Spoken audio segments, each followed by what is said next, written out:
whole life too,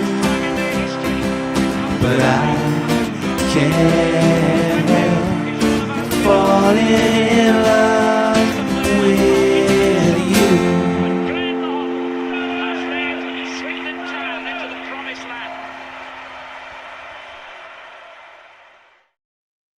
Good evening, everyone, and welcome to your Monday night Bulls Rush In on an evening where currently I'm going to attempt to drag out the intro as long as possible because all of my teammates have deserted me. There is nobody in the lobby, it is just me. Now, I know that there should be a couple on their way, but apparently the traditional start time of 9 o'clock means nothing to anybody anymore. And therefore it is just I to greet you and say, hope you've had a fantastic weekend. And I bet, like me, as I've put in the chat already, it makes it all worthwhile, doesn't it? Beating all these League One sides just to get Salford in the mythical third round. But there is that and so much more to cover. And yes, for those of you who can already tell, I'm a little bit bunged up, so excuse me if I'm like blowing my nose throughout the episode. We do have all the usual stuff to cover. We will be talking about the as close to perfection performance that was Swindon Town. We'll be reviewing what happened with Swindon Town women. Well, yeah, even Dan the Crawley fan, who says at least you got this far. This is true, and I appreciate it, Harvey. You're seeing the you're seeing the positives. Round 4, anyone? Well, why not? And Mike says they're assuming you'll do a long build-up and present someone with an undeserved award. Well, if anyone deserves an award, Mike, it's yourself, because as you know, and as most people know, Spotify did their Wrapped, and as part of everyone being owned by the same company, YouTube also did theirs. And Mike took great pleasure in messaging me to tell me that he is in the 0.01% of our most viewers. So there we go, Mike. Thank you very much for your continued support. And if FRI isn't enough entertainment for you on a Monday night, of course, there is also the Premier League football going on to my right-hand side, in which winless Wolves scored an injury-time first-half equaliser against the global juggernaut that is Manchester United. I also promised you on socials a intro question that would really help me in my character progress, in my character development. It's a conversation, bizarrely and completely unrelated, which started when me and Kieran did a watch along the other day. But I was doom scrolling through Instagram yesterday, and I noticed a recurring trend. So I posted it in a couple of my friends' group chats to see, and it got exactly the same reaction. Every men's aftershave stroke fragrance seems to claim to do everything that men want it to do. But what is the best fragrance to have? What's everyone's favorite fragrance to have? Because Instagram can't seem to agree, because all 27 of them that popped up in roughly a 15-minute period can't all be the best. So what is the best men's fragrance stroke? What is your personal favorite men's fragrance? And thankfully, 5 minutes and 50 seconds, although to be fair to him, he has been sat there for at least 90 seconds, has passed, and someone has joined in the lobby. So it's not just me. Evening, Woody. Good evening, how are you? All right, mate, you? Yeah, not too bad, not too bad. I think Rich is having down there at the minute. Windy. Yeah, you've got a storm. You've got a storm, haven't you? It's sort of southwest, because it's supposed to be going southwest to northeast overnight. Yeah, I think it's meant to hit here later tomorrow. Well, later in the night, if that makes sense. Okay. So early hours tomorrow morning. It's not hit here yet. Driving back from Chippenham, there was a lot of rain, but it wasn't like storm type. Okay. But yeah, it's meant to hit. I think the worst of it's meant to come on Friday, because of course it would, because it's just before the weekend. Of course. So yeah. Sorry, I cut you off as well when you were coming on and I introed you. I'm sure it was vitally important. So what's it you were saying when I put you on? Oh, Rich is having technical difficulties. Oh, is he? Yeah, so I don't know if you want to try and send him the invite again or whatever, but he's getting an error message. Oh, for God's sake. And I don't know if my right. Yes, I will do that now while you answer the intro question. Before you do, we've already had some info back in. Harvey says it would be so Swindon beating 2 League One sides and then lose to a League Two team. Sam, Evening Sam, says Dior Sauvage is his favourite. Mike says that my cold makes me sound like I'm doing a smashy and nicey impression. I don't know what that means, sorry. And Harvey says that I like Million, wouldn't say it's the best though. To be fair, mate, my go-to, if you like, as we were saying the other night when me and Kieran were discussing it, I'm a fan of Million, and I also like Only the Brave as well. I wouldn't necessarily say they were the best, but they're the best of the affordable bottles, I would say. Right. I will resend the link to Rich while you answer the intro. It's a difficult one because I don't actually use aftershave that often.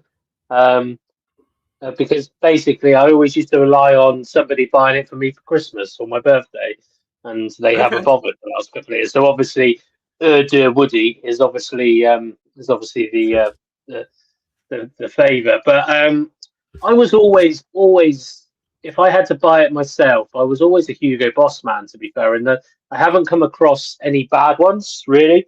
There was one that was borderline. I think it was called Hugo Boss Orange a few years ago. That was probably the most questionable, but kind of the original, probably the Hugo Boss ones. There's a new one called Bottled Night. Well, it's not new actually, but it feels like it should be new. So yeah, always been a bit of a Hugo Boss man myself. The people who pay the expensive dollar on Instagram, they are promoting Liquid London and Cupid as these pheromone aftershaves. What are the other ones? Yeah. There is a Sauvage one that gets a lot of time. There's also a something and leather, which I can't remember what the guy's name is that does it, but that gets a lot of advertisement as well. I fear that if someone pays for a lot of social media advertisement, then they're not actually that good. Yeah, and also like there's so many like knockoff ones now, isn't there? Do you know what I mean? Mate, that's what I go for. I go for the knockoff ones. Yeah, like 185, and they just number them. I think somebody I know used to do that, all of those sales, and sometimes you wonder how they get away with them. But so the Scent Reserve, which is where I go to get my replica ones, 185 is actually Invictus. Invictus, yeah. So one spray for 3 minutes type smell. Yeah. But yeah, no, I'd have to say probably out of all of the ones I've always liked most of the Hugo Boss range. So okay. Yeah. Well, I'm pleased to say Harvey says you tried Billion, Fifey. I didn't know there was Billion. Is that a knockoff of Million, or is that the next one up? Oh, there we go. Yeah, it's a knockoff Million. No, never noticed it. I have tried again when I got mine last year. So I bought the offer of the Scent Reserves free for 25 quid or whatever it was.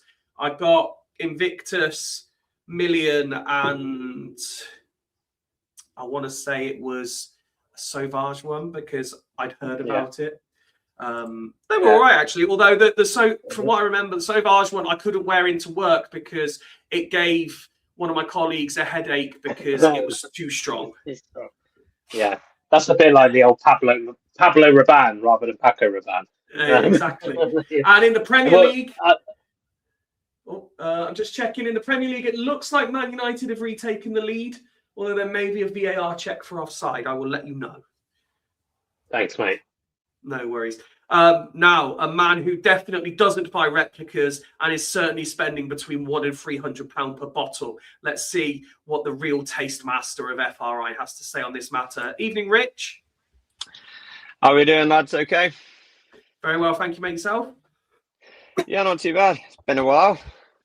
It has been a little while, although, as we proved today, congratulations are in order, because we did a little check of the appearances, didn't we, in 2025 so far, and you were one of only 2 fools who have already made more appearances this year than you did in the whole of last year. I mean, I'm lost for words. I mean, So am I. I did not see that one coming. So I could have sworn I'd done more last year, but yeah, either way, nonetheless, yeah. Problem is, you'll put Nah, it's pressure been- on yourself now to at least mimic this year's number next year. God, Jesus. Yeah, I know. Yeah, no. All good, lads. Good to be back. I don't know how long I can stay on for because I've got to do a train station run in a bit, but we'll get. That's okay, I'm sure we'll mate. get into We'll get as much all content out of you as we can in the meantime. I can confirm that the goal has stood and it's 2-1 to Manchester and United. Burma, isn't it? Yeah. Rich, we were our intro question while you were dealing with your technical issues was that Instagram can't seem to decide what is the best men's fragrance on the market. What's your favourite ones out there? Well, the ones I've got, well, funny enough, it is one of them is Paco Rabanne Millions, but the one that I usually have is Dior Sauvage. Yeah, standard. Good lad. So, yeah. Okay. Hate or no hate, I don't know. But yeah, those are the two. It's got a couple of mentions already, mate. It's got a couple of mentions already. Did used to have Hugo Boss actually as well, but yeah, no, I've stuck with Dior Sauvage for quite a while now. So, and they say that we fools are all the same. You've had the same ones that Woody has, and you have the same ones that he likes. He's literally hold on. in life. To be fair, I haven't had any aftershave for quite a long time. To be fair, I've not had any for my birthday or any for Christmas for quite a long time. Sorry, could you tell that Alicia's just walked in? But it's my birthday Wednesday. I wonder if I'm getting any aftershave. It is your birthday Wednesday, Woody. It is. I'm going to do things a little bit differently today, and I'm going to work in reverse. And the reason for that is the breaking news of tonight has prompted the title of tonight's episode, which is simply "Fuck Off, Crouchy," because that's what later in the show. Yes, later in the show, we'll be reflecting on what was a near perfect performance by Swindon Town against League One opposition as we dismantled Bolton Wanderers for the second League One scalp in this year's competition and the third scalp we've done of a League One side all season. And what did we get as a result? We got to play Salford. But not only do we get to play Salford, we get to play Salford away. And I believe, Rich, and I think you fact-checked this for me, we get to play Salford away a week before we play Salford away. That's right. No, we play them at home. Is it at home? The week after, yeah, we play them at home the week after. So thank God. Well, that's something. Thank God it is. I was going to say, thank God it is a home game. Imagine having to do that trip twice in 1 week. That would be absolutely savage. Isn't it the fourth League One team we beat this year? Because we beat Reading, Peterborough, we beat Rotherham, and then we beat Bolton. The only other one I could think of was Cardiff, but we lost that one. Yeah. We nearly beat them. I forgot about Reading. Yes, fourth League One side we've beat. In what seems to have gone down on social media and in various WhatsApp chats as the worst third round draw in the history of ever. And that's not just Swindon fans saying Dreadful. Rich, we'll obviously discuss the tie in a second, but if I gave you 3 words to sum up the entire draw, what would it be? The 3 easiest words and probably the 3 most commonly used words on this podcast. Absolutely fucking shite. It genuinely was. It was honestly some of the ties that were coming out of that draw were just so boring. I mean, ties. Yeah, and it was like I think the first one that sprung to mind, I think, was Spurs versus Aston Villa, and I'm just like, wow. I mean, like, I just could not, and I thought it couldn't get any worse, and it really could. Yeah, there were so many league championship ties that were the same. League One, League Two. I would say probably the only. At the moment they're losing, but I think if Brackley got through, I think that would probably be the most exciting tie of that draw, because it would have been Boreham Wood versus Brackley. So at least you would get a non-league side going into the fourth round. So Yeah. that I guess makes it a little bit more. But at the moment, Brackley are losing to Burton. So Not fancy Macclesfield doing over Crystal Palace at home then.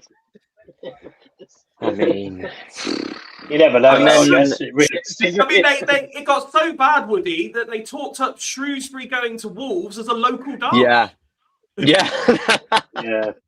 Yeah. So because I managed to catch pretty much up to Swindon, as in like the draw, because I was driving between venues in Chippenham, and I would just hear, because I was listening to BBC Wiltshire, I just hear Andrew Hawes' voice just getting like really, really depressed as like all of the big teams that you want to come out just slowly coming out. And Tottenham Villa was like the third one, wasn't it? Yeah. And I think he was just like, oh, there goes like two really attractive teams or something along those lines that we would have quite liked. And then I think Man City Exeter is quite an interesting one, I think. Yeah. But yeah, and then obviously Grimsby Grimsby Western-super-Mare. Jesus, like that's a bit of a journey. So here's an interesting one, Woody. So I was watching the TNT YouTube channel for the live draw, and the host, whose name escapes me for the moment, asked Ali McCoist, if you're a Western-super-Mare fan, how are you feeling? Because obviously Grimsby are a higher league opposition, but you've got to the third round. Are you disappointed you haven't got Arsenal or Liverpool? I think it's. Do you know what? I was thinking this, and I was chatting to somebody at Stanley Park about it, and I just thought, like, yes, of course you want a big name normally, but like Western-super-Mare, they probably could look at that potential as a slip up. Grimsby could slip up, and then it comes about money, and we're talking about the winners of this stage. That's probably a lot of it won't be Western-super-Mare's wage bill, but it'll be a big dent in it. And things like that. So it's and obviously they would have come in at earlier rounds as well. So it's they probably accumulated a nice little kitty. Obviously, like Rich said, if Brackley managed to overcome Burton, then that's a huge money pot for either Boreham or Brackley, really. But I don't think they will. But yeah, it's there wasn't too much attractiveness, was there? I mean, obviously spiciness. You might get a bit of spice between MK and Oxford United potentially. Although Charlton they might Chelsea, actually if I remember correct. Charlton and Chelsea. Yes, I think Charlton and Chelsea. Yeah, Charlton and Chelsea. QPR I tell you the one West tie that Ham as actually. The one tie that actually stood out for me was actually Portsmouth at home to Arsenal. I know that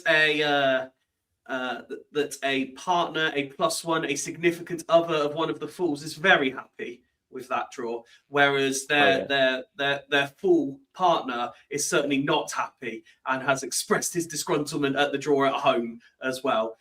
Needless to say, I think one show was going to consider coming on until he saw the draw and has reacted to it just as well as I did.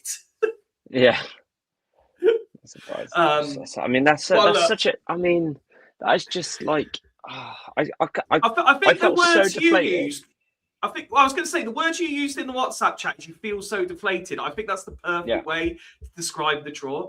Now, I have spoken to a couple of Salford fans, and they say, "Well, it's obviously not what they wanted." They think they're happier than Swindon fans because at least they're at home. I would have taken that. I would have taken that at home.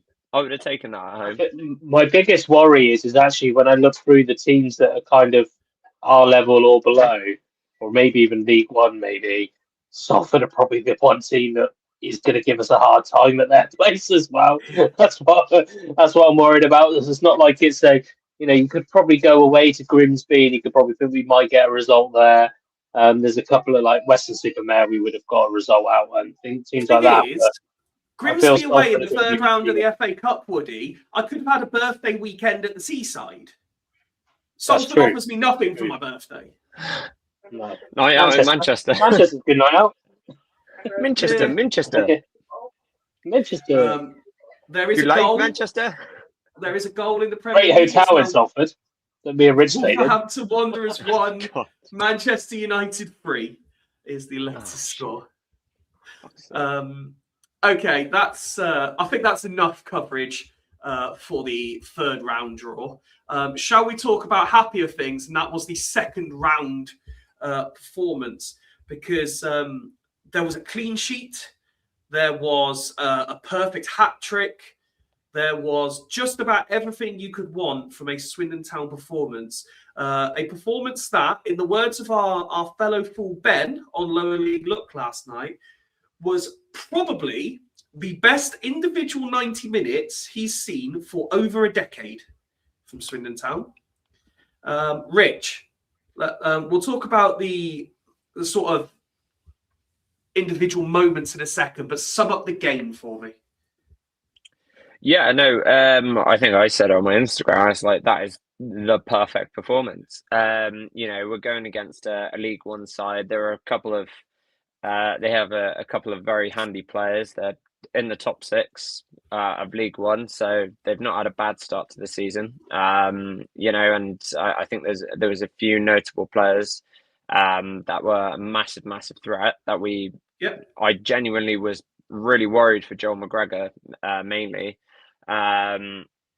Because obviously Cozy Dubry is probably one of the most hyped players in League One right now. Genuinely from start to finish, we had the game plan. I think we came straight out of the blocks. I think we had a shot within the first couple of minutes, 1 or 2 minutes. And then our backs were up against the wall a little bit. So it was just one of those ones where it sort of divided between two teams for the opening 5-6 minutes until that penalty came. And, everything in terms of winning the ball back, playing for each other, and everything like that, I just thought was so solid on Saturday. I'll be honest, I don't think I've ever seen a performance quite like that at the County Ground before against a team higher than us.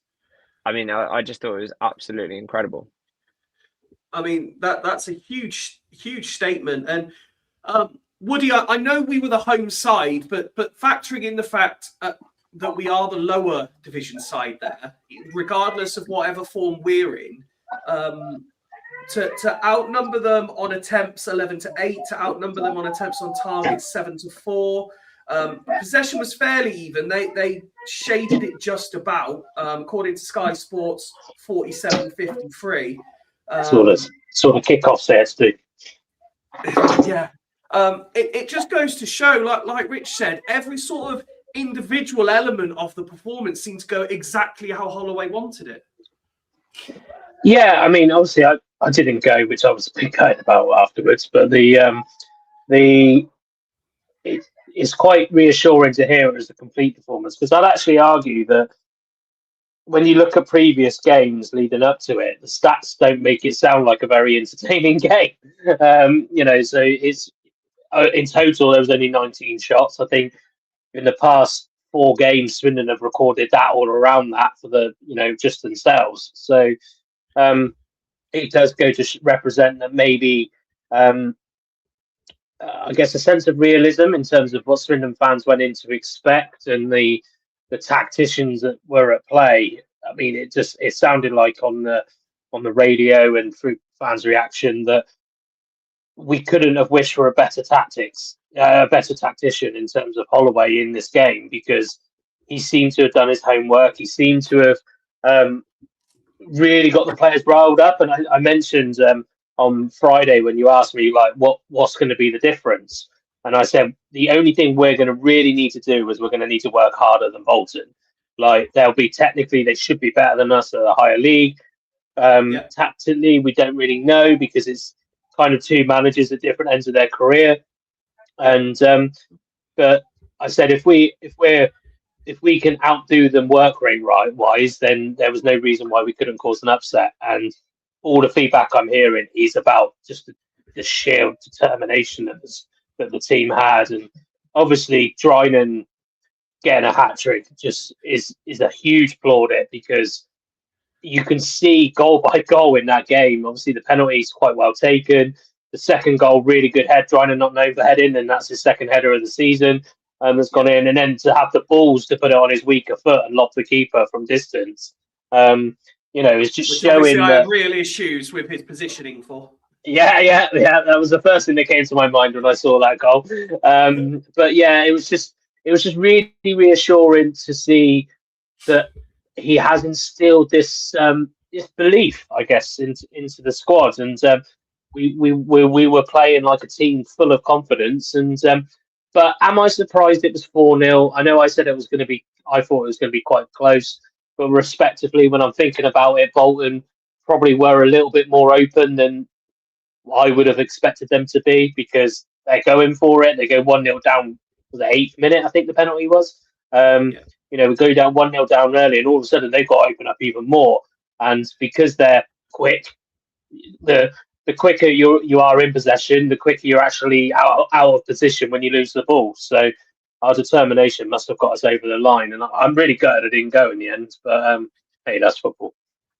And Rich, look, we will spend quite a bit of the next half an hour or so waxing lyrical about performances and moments, but let's not be about the bush. You know, the reason this performance is being treated as such a positive is because we didn't have things all our own way, and we showed different elements. You know, just off the top of my head, I think back to the chance that got struck with some venom that I believe Ripley got a touch to, put it on the bar and stuff. And you know, it's not like Bolton have just turned up and not played. They had moments themselves.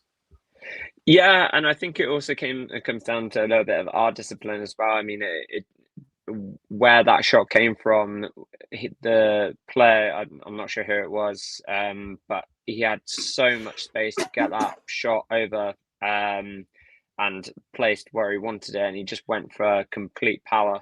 And yeah, like you say, I think we could have counted ourselves lucky, because I guess that is one thing that we probably didn't do as well, is close down, because they were quick. Obviously, they wanted to get back into the game. They were 1-0 down. They wanted to try and take every single chance that they could possibly got, and they had their chances. And there was another one as well where I think again we didn't close down quick enough. He sort of curled it, and it was a brilliant save by Ripley. So that was two really big scares that we had, where the game could have been flipped right on its head. And do you know what? I think those two came after the Billy Bowden miss as well. So I think if one of those efforts had actually gone in, we'd have been talking about something completely different at halftime. So it is important that, that the team reflect on things that they could, because I say there was a perfect performance. Obviously, with any perfect performance, there are always some things that you can improve on, and I think that is definitely one aspect. But also taking our chances as well, because I think what Bowden could have done there, literally just take one more touch, and then he's put that in the bottom corner. So it's, you look on it on the grand scale, and you think, wow, did we count ourselves lucky, or were we just absolutely clinical in the end? And I just thought we were just absolutely brilliant to sort of hold that out. And sticking with you just for a minute, Rich, because I know Woody's already touched on this. But if we start talking about individual performances, let's start where it needs to be started. Hat-trick for Drinan. He's, I believe, and I think Ben's not long posted something in the WhatsApp chat as well. I believe he is the top goal scorer in England this season. 16 goals, I think it is 16 goals now. But a perfect hat-trick. That will not just do him wonders, but it will do wonders for the team, that whether it's him or not, these sorts of chances are being created, and it will just give them all the confidence that Swindon are capable of converting these and really putting a team to the sword. Because although we have been good at various points this season, the one thing we have said is there's been so many games we've been guilty of not killing a team off, not going to that nth degree. Bolton got it. They got 4 goals against them. So this can only inspire not just Drinan, but the team going forward. Yeah, I genuinely thought you were going to say wonders for the team that buys Drinan in January, but yeah. Yeah, no, of course. I think anybody that Drinan isn't going anywhere in January, by the way. I'm not so sure now. I'm not so convinced, but yeah, no, genuinely though, I think on the basis of confidence for him, I personally for me, it's just continued on through the whole season so far. I mean, like I say, a striker that's in that much form, we haven't seen a striker that much form since we had Harry McCurdy or Owen Doyle, like for example. And we always seem to, get the best out of a player that, doesn't necessarily. You look on him, you look at his previous stats from previous teams, for example, and the most he's got is about 15 I was going to goals say in this about is already 80 his best appearances scoring season. by a good mile. I mean, he's already scored more goals this season than he did in his entire time at Leyton Orient. So that fact that just there. But I think Holloway touched on it as well. Obviously, when he got injured last year, it was obviously a major blow, like sort of thing. And obviously getting suspended, that he had some making up to do and stuff like that. I think whatever making up to do, he's completely resolved that. And I think to go through an injury that he had, I can't remember what it was. It might have been an Achilles injury or something like that, but that's quite a major injury to have, and for him to bounce back the way he has done this season and to have had such an impact like he has done, it's just absolutely incredible and such a key player for us going forward. I really hope that we keep hold of him in January, because I think he's gonna be a major part of this team's success going forward. So, I mean, no team's going to want. Word, Rich, that he's going nowhere in January. I mean, no team's going to want him now. He's played 2 games in the FA Cup. Who the hell wants a player that's ultimately cup-tied? People will look at this and they will realise that this is the form of his life. So if he goes anywhere else, the record book suggests he's not going to replicate it. No, and I completely agree, and I don't think he will. But the thing is, though, money talks at the end of the day, and unfortunately, we're in a world of where, unfortunately, players don't. On that note, Rich, on that note, let me think. If I'm, I don't know, Cardiff, if we're talking about a League One side, or even, I don't know, pick one at random, Preston in the Championship, how much money do I have to give you to sell Drinan? I mean, that ain't up to me, but I'm just saying, like, in realistic terms, what I think. No, realistically, if you're let's just say hypothetically, you're an Australian plumber. And you get an email or a WhatsApp message saying, I would like to offer you blank to buy Aaron Drinan. Yeah. Mm-hmm. What number will it have to say for you to say yes?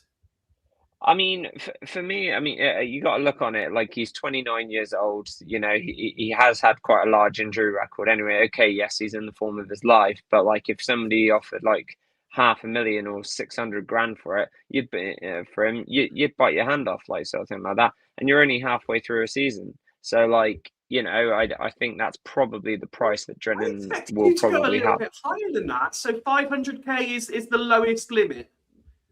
That's not on me. That's just realistically what I think, based on his age, based on his injury record, and what he's done currently at Swindon, but previous clubs into consideration too. But so if every player's got his value. Rich, if that's realistic, and I respect the honesty, what do you think his current market value is? I mean, personally, God, jeez. Let's see how different market value to realistic value is. It's probably lower than that, to be fair, mate. Really? You don't think in the form of his life, Aaron Drinan is worth more than $500,000? Where if you sell him, there's every chance it costs Swindon promotion. Again, like I say, I'm not the owner, so I don't know. That's why I'm asking you what your value is now, not your realistic value. my value, I mean, like if I see a player that much in form, like something like that, it's under the assumption that that player is going to replicate what he's done currently with us to another team. You would say he's got to go for at least $1 million, but you know, it's not how it works. So you know, it's one of those ones, to be fair. But I think realistic value for a striker that much in form, who's the top goal scorer in all English divisions, you've got to say, yeah, he's probably worth, realistically, probably about $500,000. But I don't even think I don't even think it would be that much. Okay. Dale is right, by the way. Aaron Drinan is only 27 years old. Is he only 27? Sorry, I thought he was 29. My bad. Does that change his value now that he's 27? No, probably Right. probably about the same. Okay, Same, to be fair.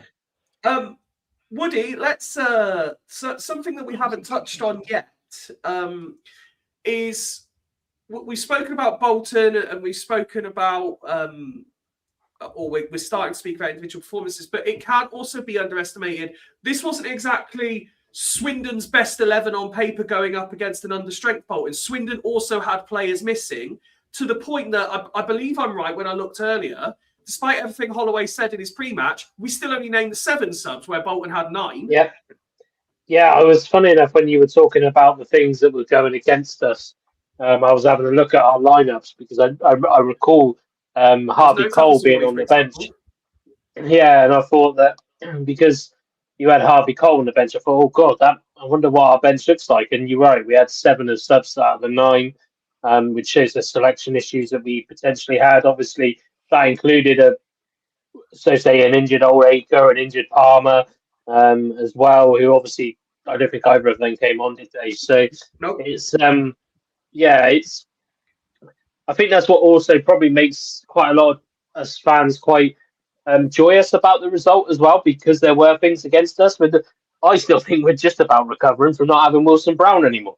So it's so without the likes of, if you think of our strongest 11 this season, you've got Wilson Brown missing, you've got Munro missing. Obviously, therefore, Snowden, I think, went on the left-hand side. Did Snowden go on the left, or did Joel McGregor go on the left? McGregor was on the left. Yeah, so either way, I guess it still applies that you then have to move the personnel within the team to left back. There's nothing more Swindon than Mike's point here. They didn't register Gonzalez or Foy in time despite calling them back. That's such a Swindon thing. Yeah. I'll tell you what, isn't our secretary the one from Barrow now who didn't register a goalkeeper in time last season? So a lot was going against us. But like I said, I said on Friday, when you've got those fringe players coming through, it does make everybody play a little bit 110% rather than 100%, I think. So if they got a bit of a point to prove. So without Glatzel, and you think of some of the players that were missing, like Glatzel, Tafazorli, all players that you would probably want in a team against Bolton, because you want Glatzel's pressing, you want his tenacious, you want Tafazorli's experience, you want Munro's left foot. I'd want him in the England squad at the moment. So it's just, I just think that there's to be fair to Ollie again, I think that's what makes it quite satisfying, that result is the fact that we did have a lot of players missing and still managed to grind the result out. Well, it's not even grind the result, is it? It's definitely not grind the result. We fucking smashed them. Dominated. So I think, was it 3 at the back? Did we go 3 at the back? Was it Mavete and Will Wright? No, it was Will Wright. Left back then? McGregor. McGregor left. He had that Cozier Dewberry in his pocket the whole game. So who played right back then? Will Wright. Okay. Oh. And then Lafite and Knight LaBelle. Actually, no, sorry, it was Knight LaBelle. Sorry, I think was playing. Okay, that makes more sense. Yeah. Okay, so what was it, like a When it's 4-3-3 been then, the I two guess? of them, it's typically been right the last few games, though. Yeah, no, I think Knight LaBelle was on the right side of the back two, and then Wright was right Right. back, and then Just to McGregor was left briefly back. interlude, following a VAR decision, Man United have got a penalty and Fernandez has made it 4-1. Oh, great, Nice. fantastic. Woody, we Well, spoke good. about, or I asked Rich a minute ago what the hat trick will do for not just Drilling but the team. But we stats are there to do whatever story you want them to do. You can always find a stat to paint a positive or a negative. Yeah. But Swindon have had a very good week.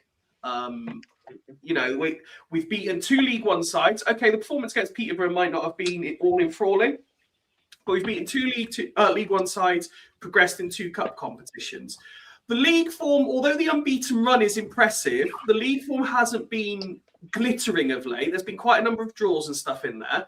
What do you think these 2 recent results can do for the team as a whole? Do you think we can really push on now for the rest of December? Because we've looked at the fixtures this episode. We know December's a big month, but this is really where the fruits of Holloway's labour, building this squad, etc., is going to come in, because we've got another big week now with Cheltenham and Bristol Rovers, which obviously we'll talk about Cheltenham in a bit. But can these 2 cup games inspire a winning run to start? It's gonna go one way or the other, isn't it? It's gonna either spur a winning run, or we're gonna get tanked by Cheltenham tomorrow. But it's definitely gonna give them confidence. I think a win is a win. At the end of the day, regardless of what competition it's in, and that will breed confidence. You could maybe look at it a different way and say that maybe this kind of break in the league actions come at the right time, just as we're starting to. We're still 6 unbeaten in the league or whatever, but they were, like you say, they were all draws. But it's it may have spurred on that we were on an okay run in the league, and therefore we've now had a bit of a distraction. We've had to tinker around with the squads a bit, and that's going to give those individual players confidence as well. The players that have been fringe, like John McGregor's, who for me has probably had the 2 best games that he's had in a row this season, by the sound of his performance against Bolton as well. So obviously Billy Bowden sounds like he had a very good game as well on Saturday. So it's Mabete being back in the squad. All of those kind of like fringe players that have probably been itching for the chance to get back into a side which arguably is in the positive form, maybe not the best form, but definitely a positive form, means that we can go into Tuesdays. A massive week. Tuesday Cheltenham, Saturday Bristol Rovers. There's so much lying on those games outside of league form and all of that kind of stuff. So there probably couldn't have been a better time to have a good couple of cup competition wins. No, But then people don't rate the Virtue Trophy and probably would totally disagree and say that it doesn't affect our form. So. Well, to be fair, I did think when I mentioned it, we started tonight's episode complaining about the FA Cup draw, and I thought back to Saturday, and all everyone did was complain about the Virtue Trophy draw as well, away to Luton. Yeah, that wouldn't have been a bad FA Cup draw, would it? Away to Luton, to be fair. But it's we haven't spoken about that, I guess. I'll still be there. We're really getting the benefits for all of our hard work in the cup competition so far. Yeah, we're just going to decrease the level of competition every time we play somebody, I think. It's just Does that mean we beat Western-super-Mare in the final? Yeah, that's it. Yeah, this is no Premier League teams getting to this final.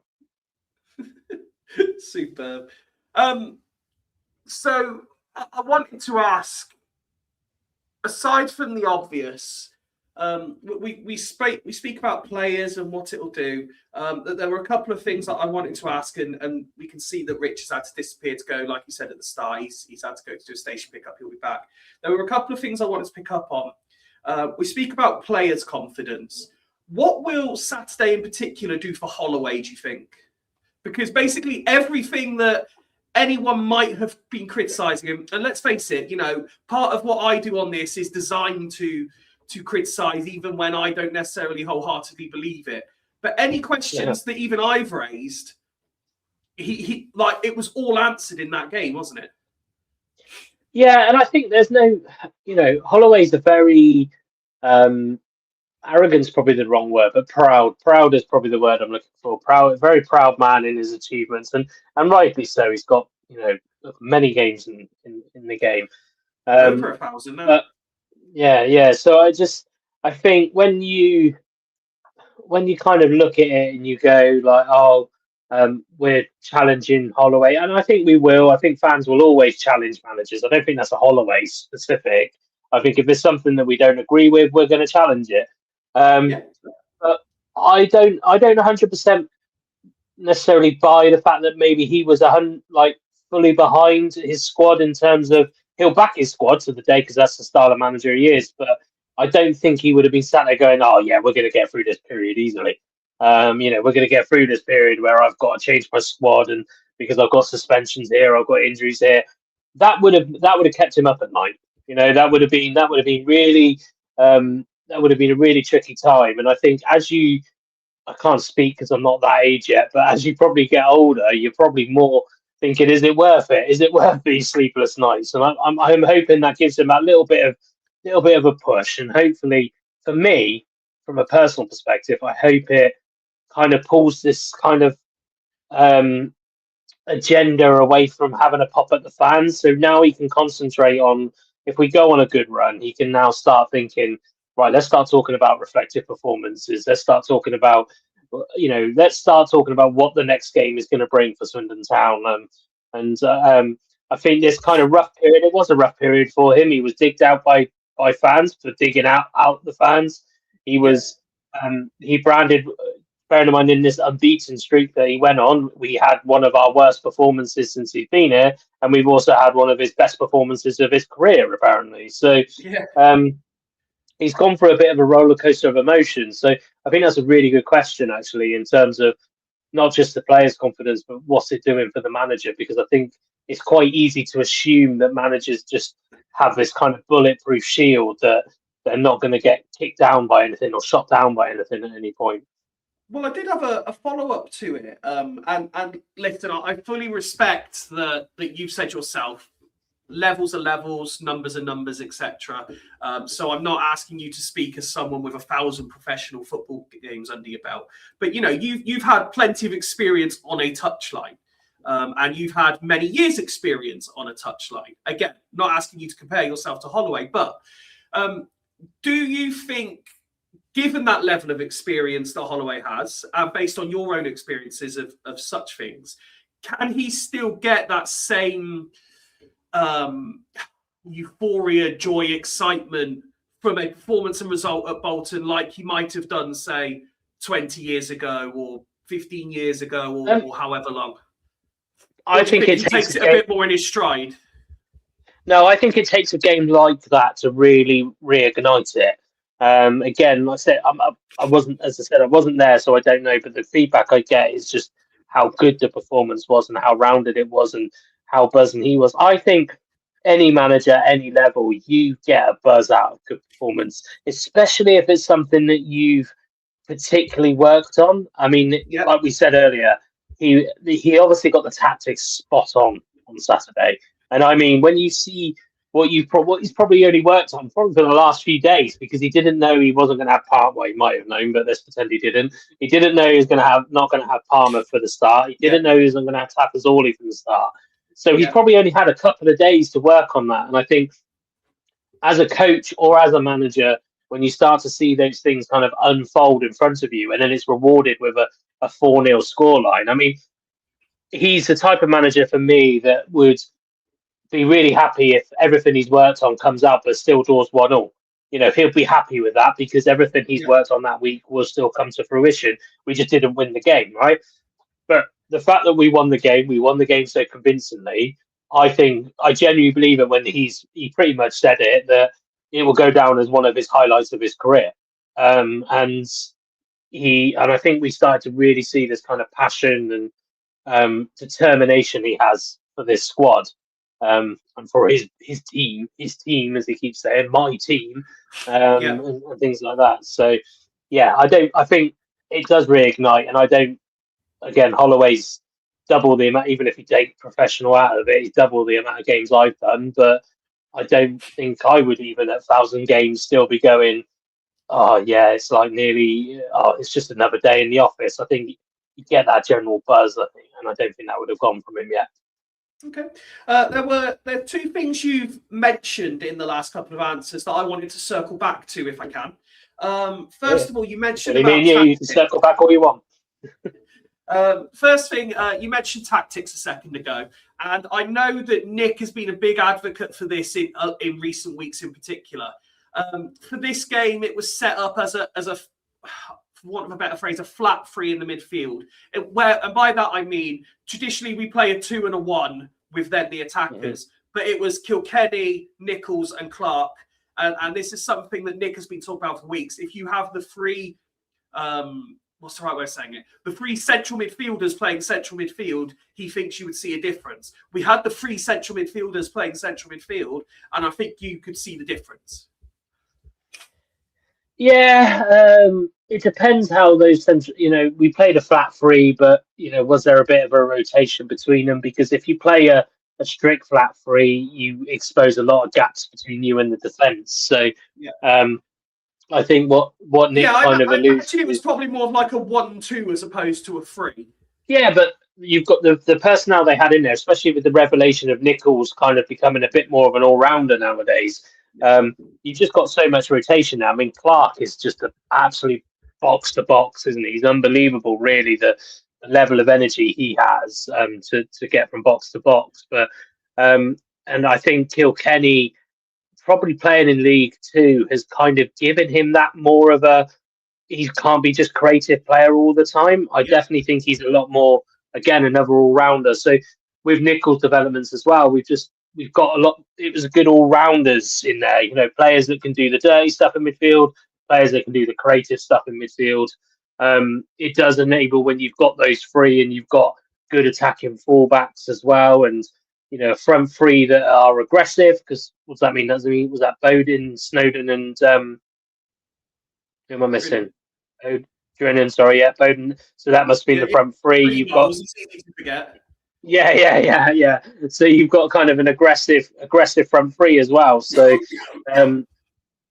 but I think, like me and Nick said on Friday, that what was going to win that game was having that aggression, having that determination. And I think those three players, I don't think anybody can deny it this season. Whatever you think of those three players individually, in terms of determination to win the ball back, they are probably the three best we have in our squad. And I think the only one that comes close is Ball.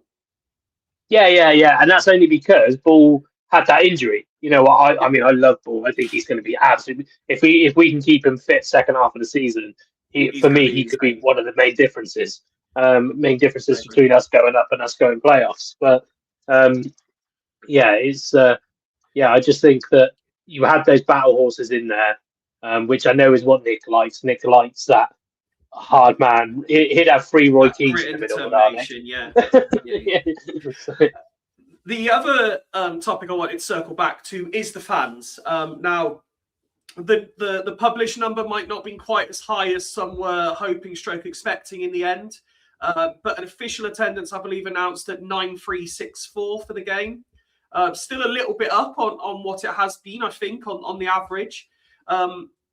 Do you think that this is the turning point for, because they've come and they've seen this performance, they've seen this result, do you think this is a turning point for maybe just even slightly increased average attendances moving into December, January in the second half of the season? I think because we progressed, we'll attract a few more, because we're coming into the not nicer ties, but you know what I mean, like the more meaningful ties. I think we'll see a bit more. I think Bolton had quite a few as well, so I don't know what the final figure on Bolton was. It must have been in the 1,200s. I can try and check. 1 sec. Keep talking. I'll try and check. But yeah, so for me, I wonder whether that 9-4, once you take off the Bolton fans, was it massively different in terms of home crowds? It didn't from some of the pictures I've seen, it didn't, but the noise sounded better. But the noise will sound better because we were 4-0 up against the League One side. So, yeah, I think it will always help. Winning games will always help. Obviously, we could have done with a bit more of an attractive draw in round 3, but it's away anyway. So, yeah, I think as we head into Christmas, we've also got to bear in mind that Saturday the weather was atrocious, wasn't it? And it was windy, it was cold, so you're losing probably a dad and his 4-year-old going type thing because he doesn't want his 4-year-old to sit there in the cold all game and things like that. So I think had the weather been decent, it might have even potentially got to the 10,000 mark, maybe. But maybe even Bolton would have bought a few more to sit in the open end. Sorry, I couldn't find it while you were talking. I apologise. I'm going to say it was. I'm sure I read somewhere that they were like 12 to 1,400, weren't they? I'm sure I read somewhere like that. But yeah, well, we would have had to have given 1,300 anyway, wouldn't we? But I don't think they sold out their full allocation. So because you have to give, is it 10%? I think it's 10% of your capacity, and obviously we're not at full capacity at the moment. So yeah, good stuff. But it'll always make a difference. So let's put a little pin in that one there then. I'm sure it will be a game that we reference back to throughout the course of not just this month, but the rest of this season. And let's just take a moment. We'll be talking. Sorry? Rest of this decade. We'll be coming on to talking about Cheltenham in just a few minutes. This would normally be the section where I ask you to give us a full roundup of the action in women's football this weekend. But out of the 3 games you spoke so openly about on Friday, from memory, only one of them actually happened. Yeah. Obviously, only Swindon Portishead happened. I think the whole of the Southwest Regional Div 1 League was off. That Corsham and Bassett play in. I was quite surprised. I don't seem to recall Portishead playing on a plastic pitch, but maybe they do. Or maybe they did. But yeah, very good. Another good result for Rich Wood's team, wasn't it? A 4-2 win. I'm not too worried about the 2 goals they conceded because I think Rich mentioned it in our chat, didn't he? That given Portishead have only won 1 game this year, you'd almost query why they still managed to score 2. But when you see that Rich Wood said that, in his opinion, it was one of their worst performances. To still win 4-2 when it's one of your worst performances isn't a bad feat. So it was good. But when I was reading through the feed, obviously I didn't go to watch the game, but when I was reading through the feed, it sounded like a game of 2 halves, to excuse the cliche. I think we were 3-0 up at half time. I think Annie got a hat trick. Did Annie get a hat trick? But yeah, it's couldn't just let Aaron have his moment, could she?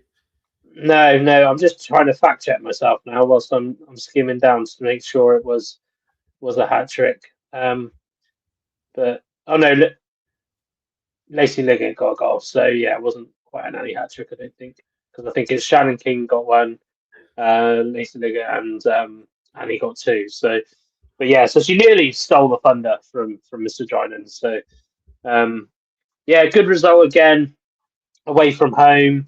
Very positive for the women's side. Absolutely. While you've been talking, it has finished in the Premier League. Manchester United have won 4-1 at Wolverhampton Wanderers. They are still winless and rock bottom of the Premier League with just 2 points. And that puts them 13 from safety, whereas Man United, who are terrible, let me remind everybody, are now level on points with the champions of the world, Chelsea, and a point outside the top 4. Again, a little break in play, just to give you all the heads up, that short of a last-minute postponement, we have a special guest joining us on Friday. Dear friend of the show, Aaron Oakley, has opened up his phone book again, and he has secured a major coup, I would say, as Miles Story is scheduled to join us on Friday night. So please do tune in, get your questions in, and we will put as many as possible to Miles to get all the answers you won. I'm very, very much looking forward to that. A nice little pre-Christmas treat, Woody. Yeah, he was an interesting one, wasn't he? Stories. So I always wanted. He was one of those I really I bet he wanted had to some say. stories. Hey, yeah. I bet he's really tall. But the yeah. So I bet not miles high actually. Nice. But he's yeah, he was an interesting one because he was one that I would have quite liked to have hung around for a bit longer, I think. Yeah, I agree. And he was class on Football Manager. So it's but yeah, no, that'd be a good guess. I'm not sure if I'm on Friday night, but very busy week this week. But it's yeah, hopefully it should be another good All guest and right, another one birthday that princess, having a full week of celebrations. It's definitely not that. But the no, after my birthday, Christmas kicks in, Piper. You know this. So Yes, it's this is true. The um, tree can finally go up, can it? oh, the tree's up. The tree's up. We're safe on that one. But yeah, and I think he was here. He was at the club at a very interesting time, wasn't he? So I'm sure Yeah. he'll have some good stories to share. Just trying to think. Me and you were roughly equal distance from Christmas in our birthdays. I think you're one day further away than I am. Possibly, yeah. There we go. Of course, just in case I forget to say it at the end, I do hope you have a wonderful birthday on Wednesday, Woody. Thank you. You're very welcome. You're very welcome. Okay, let's talk about tomorrow then. Given the fact that we've proven that we are not just League One quality, but we are top of League One quality, surely, no matter how resurgent Cheltenham are, this is a walkover for Swindon, Woody, yeah? Walkover, I'd use that term very lightly. Yeah, they do you know what? They looked like they were picking up form again, didn't they, Cheltenham? And then all of a sudden didn't. Yeah, But so they haven't. They've been in. If you take the full time since the change of manager, I think their form as a whole has been good. But it's just when they drop one result, they tend to drop two or three before they pick it up again. yeah. So I was just having a look at their team form at the moment. Obviously, they've got a huge win against Buxton on Saturday at home. They got pushed close for quite a while, from what I remember. Yeah, well, they were 2-1 down at half time, weren't they? I think. So yeah. Obviously they lost to Colchester, and Colchester is shit. So, and they lost to Bristol Rovers, and Bristol Rovers are shit. So they lost to Tranmere Rovers, and they're shit. And they lost to Notts County. They only lose to shit teams. They only lose to shit teams, so they're going to beat us 4-0. Yeah. But they did beat Bradford in the FA Cup, didn't they? If you remember rightly. They did indeed. It was in the previous round. It was 1-0, wasn't it?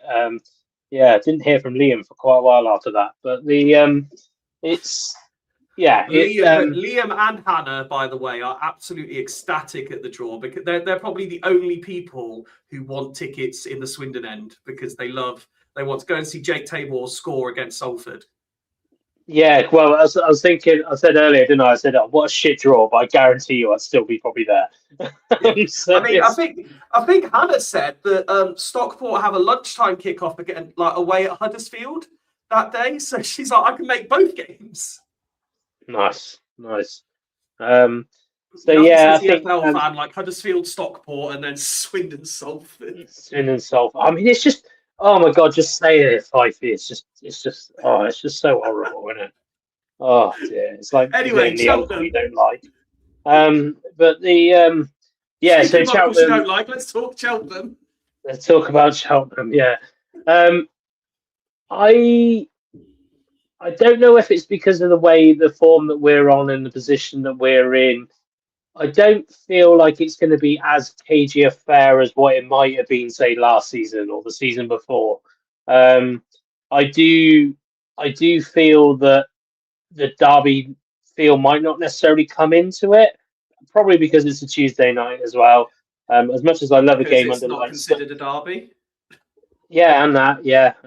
So yeah, it's. I think obviously when you think we've got Bristol Rovers on Saturday as well, you're kind of like, oh, which game is feels bigger. But I got it's quizzed on this at work earlier. But when I was saying, I was talking to a couple of Leicester fans at work, and they were saying because they'd obviously beat Derby at the weekend, which is not a derby, but is. And I was like, oh, we got a couple of them this week. And he was like, yeah, but you don't. It's not like you hate Bristol Rovers, is it? It's not like the other Bristol team. And I went, no.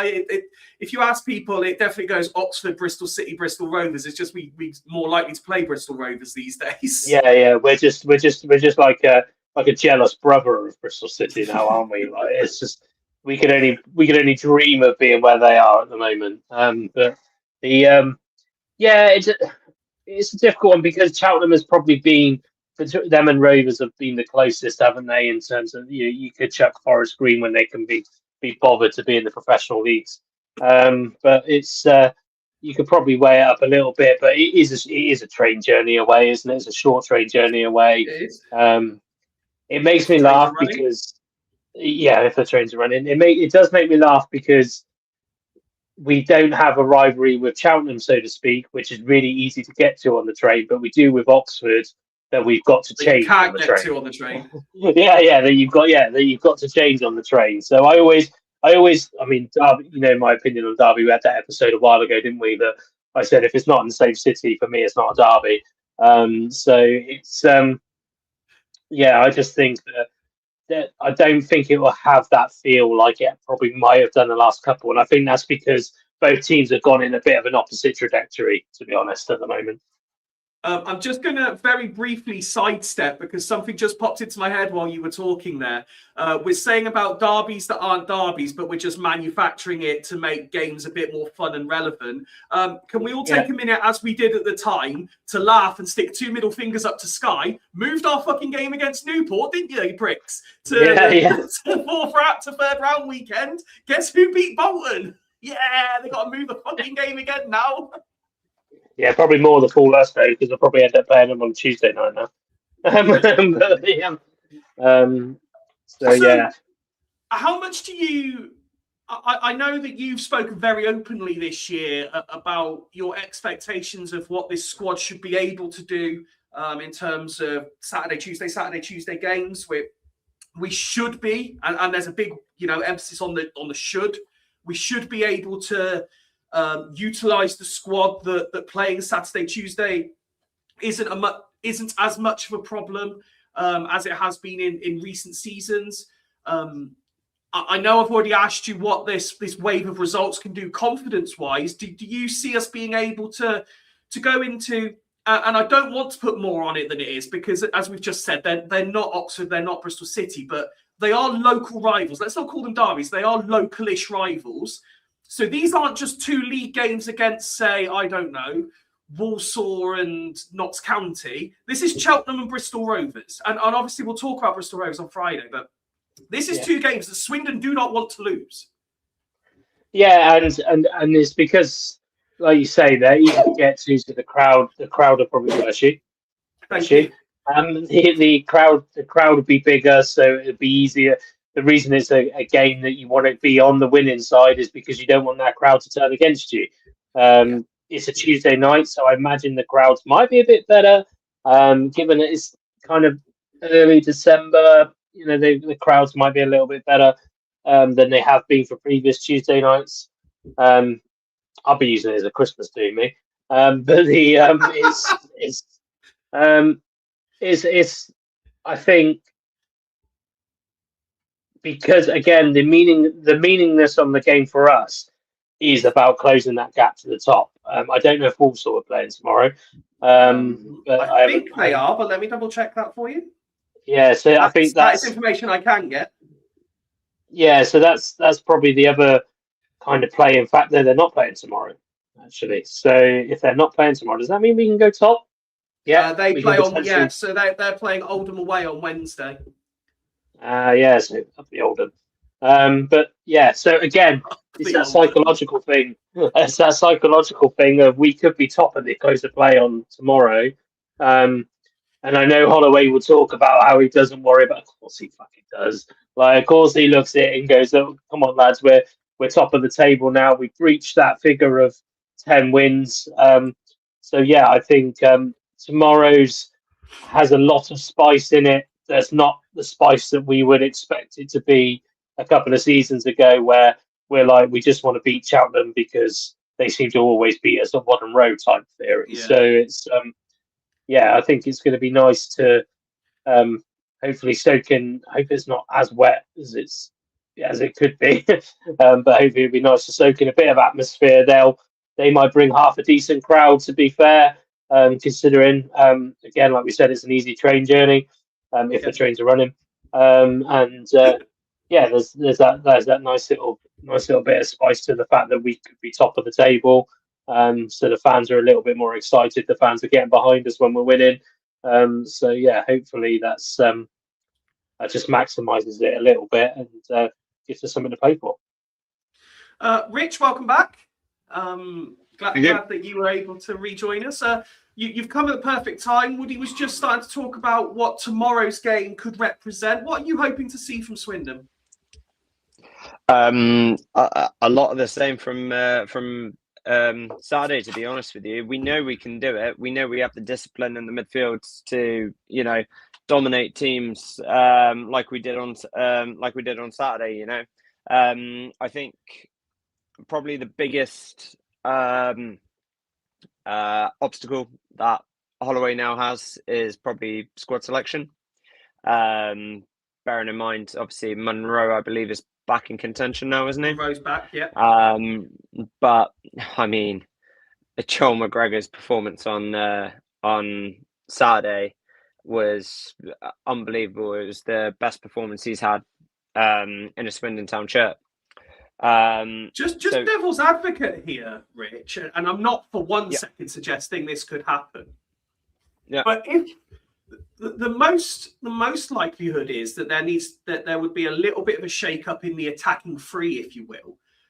Just because of that reason that you said, could you see any opportunity really that Monroe comes back in on the left, McGregor moves over to the right, and Snowden's moved forward? Well, I think Snowden's. I mean, especially in the Peterborough game last week, he's sort of started to sort of shift and move up a little bit now. Now that McGregor's sort of trying to find his feet a little bit, he's putting in some good performances now. So, I think it just needed a little bit more speed and momentum for him to sort of get back to where he needed to be. And it's good to see that he's back in form, which is really, really good to see. It's Snowden's best position, I think, so far that I've seen, because he's played in multiple positions. Played right back, left back, centre mid, right wing. Right wing is his position, I think the past couple of games he's really excelled in that position too. So I think for me, I stick with it. Stick with what you've got. I mean, I would probably maybe move one or two around, because it is quite quite a quick turnaround, and plus we've also got to look at the game on Saturday too, which is another derby day against Bristol Rovers, and that's going to be a massive game for us. So he has got to put that in the back of his mind as well, and sort of rest players, because that would have been a tolling game on Saturday as well. I mean, although we made it look comfortable, every single player put every bit of energy into that. So, I think Holloway's got to sort of, make sure he doesn't get any injuries, because this time of year, I think we saw the match list for the month of December, and there's a lot of games to be played. So I think he's just got to manage it the best. As much as we want some consistency, he's got to sort of manage what players he has got, and hopefully that we don't get any injuries, but also to not really disrupt too much of the good form that we're in right now. Woody, I'll be honest, I haven't caught it yet, so I haven't heard if anything's been announced. Nobody has kind of messaged the group to suggest, but Rich makes a very valid point. Saturday is likely to have taken, whether physically, emotionally, it's going to take something out of all of the players. How much is yet to be seen. So are you expecting changes? And if so, is it going to be a lot of changes from Saturday?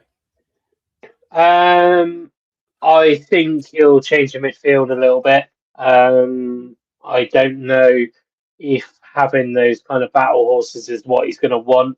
But that being said, it depends on Old Acres' fitness, doesn't it, and how fit he is. Does having Monroe available again automatically make you think changes and revert back to what's been the main go-to this season? I think it will be.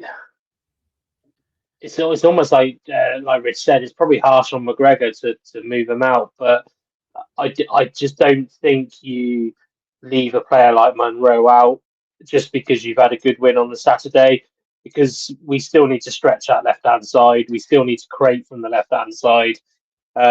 Saturday, yes, albeit we won 4-0, but the setup wouldn't have been to win 4-0. It would have been to try and win the game.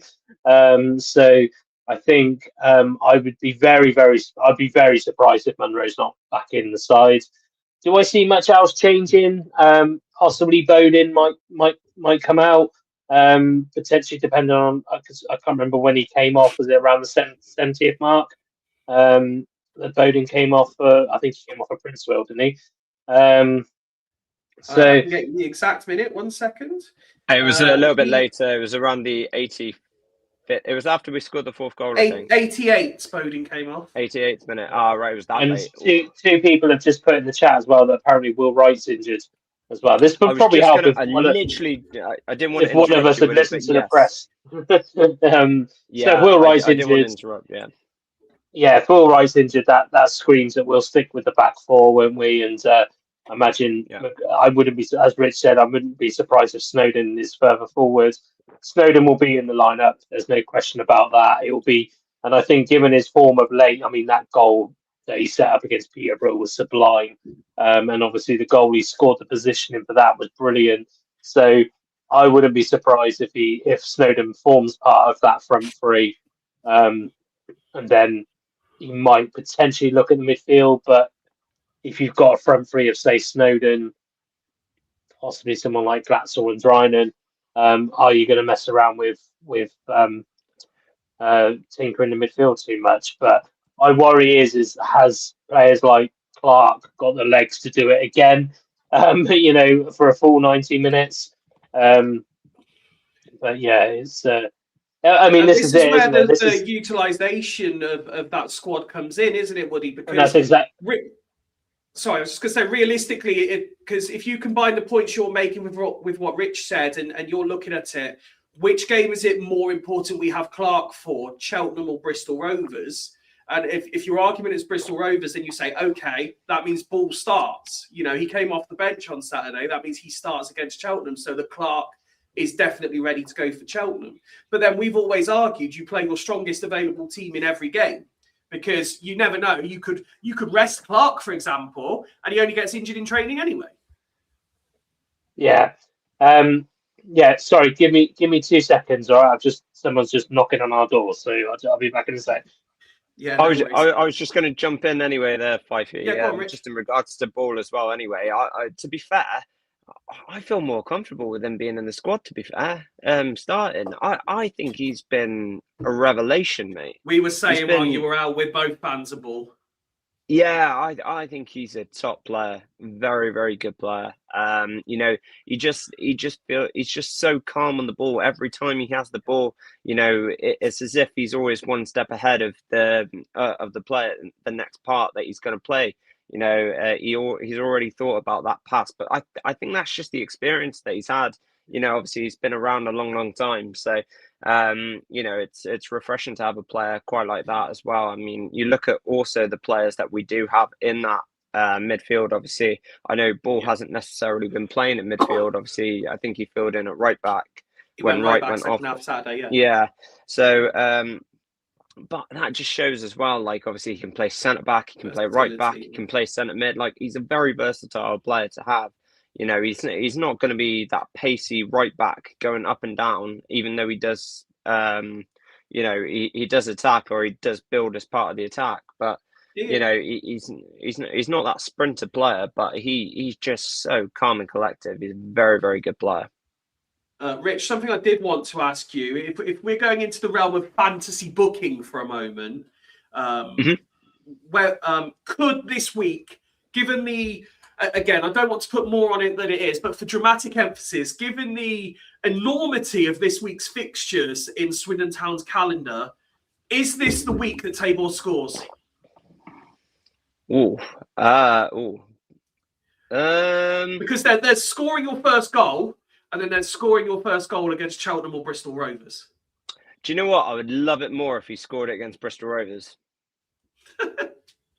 I would love it more for the away day sort of vibes. Obviously, everybody wants to score their first goal at home, like sort of thing like that. But for me, the fact that it's obviously a derby game and stuff like that, you know, I would love nothing more than to.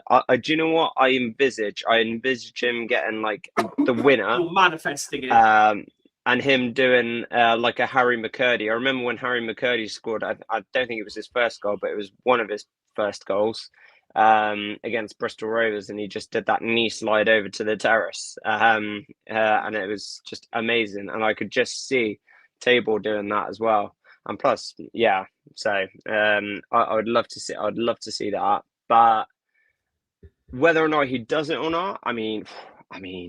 He's come so close the last couple of games. I'd love it just for him. You really get a sense that the fan base are really backing him. Like he's almost getting that backing from the fans that he would get if he was, say, a youth prospect that had come through the ranks. But the fans are really behind him, and I can just imagine. I know what you're saying about if he does it against Bristol Rovers, but I can just imagine even on a Tuesday night, like if he either scores the opener or the winner tomorrow against Cheltenham. I can just imagine like whatever is in the town end going mad for it. Yeah, no, absolutely. And, you know, I think, I don't know. I sort of feel as if he needs to start a game. But at this point where we're in such control at the moment, you know, he's doing well as an impact player. I would be worried that he would just get lost if he started. So I don't know. It's really difficult. It's really difficult to fit him into the squad right now because you're sort of like thinking, where can you actually put him? You've got so many informed players. By the way, though, what I will say is I would start him over Princewell at the moment. So I think he's gone down the pecking order in my opinion. To be fair, but it's difficult. But yeah, on that one, Woody. We hear a lot, not just at Swindon, but we hear a lot about when strikers come in, it's important to hit the ground running. But do you think, given the story behind Tabor getting into the professional game, he's not under the same sort of pressure as, say, Palmer was to get his first goal, as Glatzel was when he wasn't scoring, as Bodin was when he came back? Because you know, that it's not like the fans are kind of going, it needs to happen. It's just more of a when will it happen? Yeah, I mean, I've said for a while that I think once he does break that duck, I think he will score a few. I don't think the pressure's on him as much because, I mean, me included, I sat there and my expectations were that if he was playing more games, he'd probably score quite a few goals for us. But I think where he comes on and he has that, I don't know, je ne sais quoi, and a little bit of excitement. Energy and enthusiasm. Yeah, he has a lot of energy, a lot of enthusiasm. But I don't even know what it means. I don't even know what it means, Rich. It just sounded funny. But yeah, he's got a little bit of it, and I mean, I think he's quite an exciting player to watch. So I think fans like that about him, and he doesn't have the pressure. Glatzel probably didn't have as much pressure as, say, Palmer, because Glatzel, again, is another player that offers elsewhere. He offers other bits.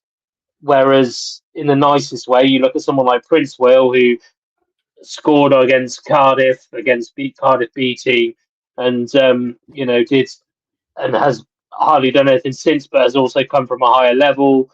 So you're kind of expecting a little bit more of him. So the expectations and the pressure on Princewell are probably higher than what they would be on Tabor. But I think the other thing is, as well, is like you said, it seems like with Tabor we might have invested in a bit of a long-term project. So I mean, nowadays a long-term is football's like 3 years, right? But The long-term everybody Project wants 11 is currently Mabete and Table.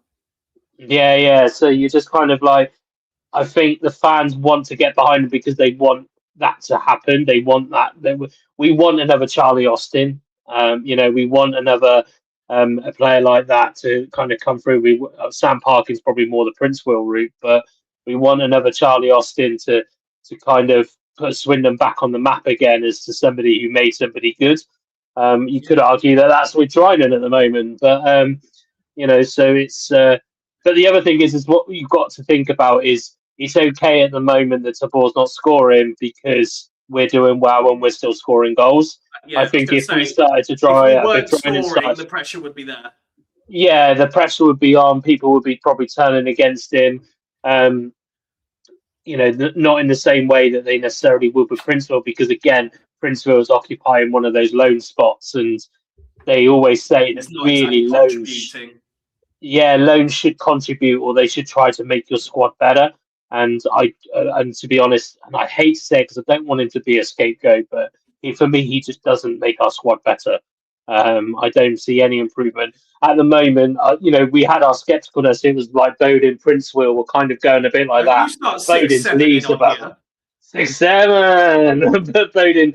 Oh, that was funny in training tonight. I had to do score at training, and it went 4-all, 4-5. 4-6, 4-7, and then it was like 5-7, and it went on for ages. I was like, no, don't make me get to that score. Don't make me get to the score. But luckily, it went to 5-8. So it was. Thank you, Gabby. So it was. I think that's Bowden's now leagues above. I think his pressure's been relieved a little bit, and Tabor, I think. As I say, he'll score a goal and then he'll score a few more. Like after that, like you said, Fife, I don't think it's a case of if a score, it's when he's going to score goals. And luckily for him at the moment, Dryden is banging them in for fun. So, okay. Well, I'm as much to Rich's disgust, I'm manifesting it happens tomorrow. That's what I believe. Okay, throwing it out to you guys. I'm throwing it out to the chat as well. Let's see how confident we are. Can Swindon repeat the trick? And can they go top of the league tomorrow with a nice win at home to local rivals Cheltenham? Rich, let me start with you. A score prediction, please.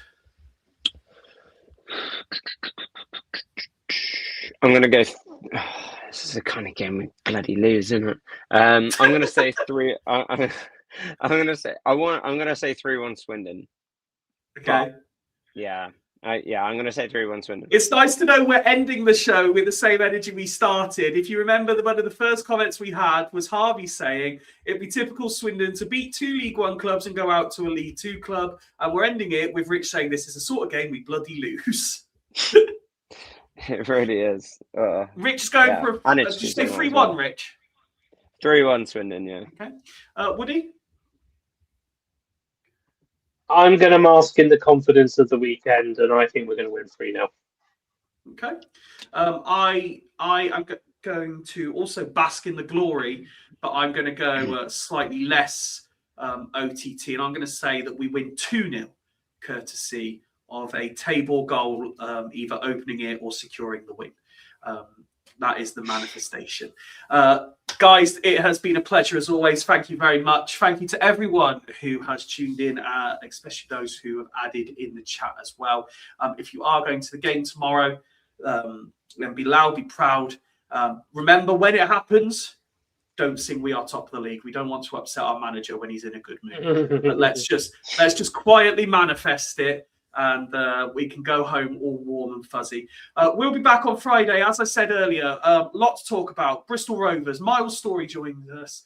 And, reflect on what will be an absolute stonking performance tomorrow. For myself, Woody, Rich, and the rest of the Fools, thank you so much for tuning in. Until Friday. Have a great week, everyone. Good night. Take my hands. Take my whole life too, but I can't help falling